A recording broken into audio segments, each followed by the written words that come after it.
Bismillahirrahmanirrahim. Pertanyaan yang kelima, afwan Ustaz, bagaimana hukumnya jika seorang penghafal Quran tapi dia bermaksiat, pacaran atau punya hubungan spesial dengan lawan jenis? Masya Allah. Nah, hal ini kadang terjadi pada sebagian ikhwan dan kadang terjadi pada sebagian akhwat, anak-anak kita yang masih muda-mudi ini. Nah, kadang mereka terjatuh dalam hal yang seperti ini. Iya, karena itulah sebenarnya anak-anak kita yang belajar Al-Quran, yang paling penting untuk diberikan pendidikan kepada mereka adalah pendidikan akhlak. Baik, dan hal ini sering saya nasihatkan kepada anak-anak saya, para santri-santri saya yang sudah dewasa, bahwa kita menghafal Al-Quran bukan yang dilihat adalah banyaknya hafalan, tapi yang dilihat adalah pengamalan. Walaupun hafalan kita sedikit, yang penting adab dan akhlak kita perhatikan baik-baik. Bagaimana seorang anak beradab dan berakhlak pada orang tuanya, ya.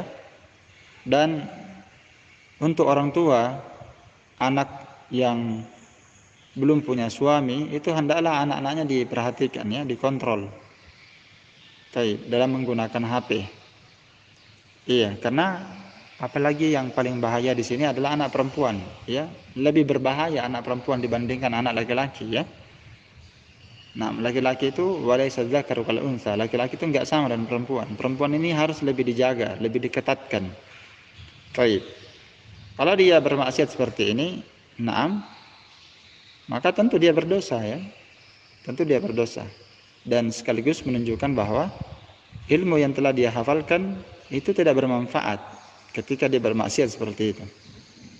Menunjukkan bahwa dia masih jahil tentang Allah. Dan memang anak-anak sekarang kita ini, baik anak perempuan, baik anak laki-laki, apalagi anak perempuan yang masih muda belia, itu masih sangat labil sekali. Sangat butuh untuk dikontrol, sangat butuh untuk diperhatikan gerak-geriknya, tindakannya. Naam. Jadi yang berperan di sini sebenarnya orang tua, ya. Ya.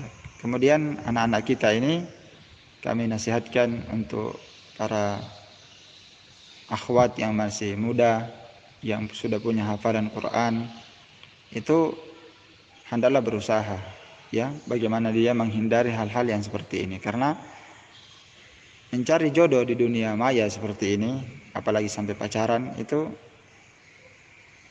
sudah terlalu banyak yang terjatuh dalam kesalahan fatal, ya. Dan tentunya kalau dia berbuat seperti itu akan mengurangi iffah dia, kehormatan dia, dan akan mengurangi nilai plusnya sebagai perempuan. Karena nanti kalau dia menikah, apalagi kalau tersebar berita bahwa si akhwat ini, si fulanah ini sering chat dengan ikhwan, itu akan jadi aib bagi dia. Dan seharusnya dia memiliki rasa kecemburuan untuk suaminya nanti kelak. Ya, coba kita bayangkan kalau dia sudah bersuami nanti, ya, ternyata suaminya tahu bahwa istrinya ini sering berbuat seperti ini dulu waktu dia masih muda. Kan itu akan mengurangi rasa cinta suaminya kepada dia. Iya, tayyib. Dan hal lain yang perlu Anda ketahui, bahwa Allah Subhanahu wa taala itu Maha Adil, akan memberikan kepada pasangan sesuai dengan bagaimana akhlak dan adabnya, bagaimana agama seseorang. Iya. At-tayyibuna lit-tayyibat.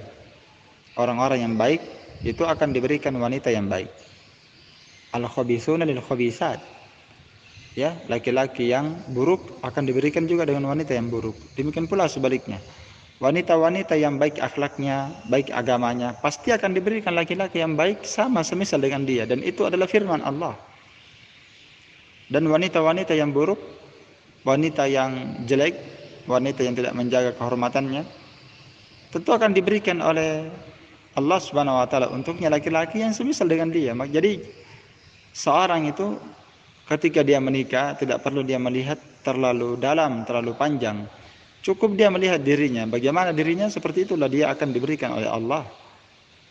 Jadi kalau Anda menginginkan suami yang baik, suami yang sabar, suami yang baik akhlaknya dan adabnya, suami yang baik agamanya, perbaikilah diri Anda sebelum Anda menikah.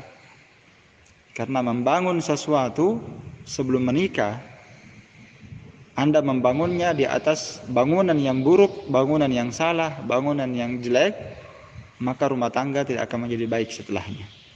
Ya. Dan kapan Anda membangun sebelum pernikahan, Anda membangun hubungan dengan baik sesuai dengan standar syariat, sesuai dengan perintah Allah Ta'ala dan Rasulnya, maka rumah tangga Anda nanti akan jadi baik. Apa saja yang dibangun di atas kebaikan, maka akan baik nanti. Dan apa yang dibangun di atas keburukan, kemaksiatan, maka tidak ada kebaikan yang ada setelahnya. Enggak ada keberkahan. Iya. Jadi seorang wanita ini jangan dia bermudah-mudahan ya, bergampangan berhubungan dengan laki-laki yang bukan mahramnya, apalagi terlalu baper. Ya, dia janjikan sedikit, dia klepek-klepek. Ya, maka yang seperti ini perlu dan sangat harus dihindari. Iya. Baik. Saya kira ini cukup. Wallahu taala a'lam bishawab.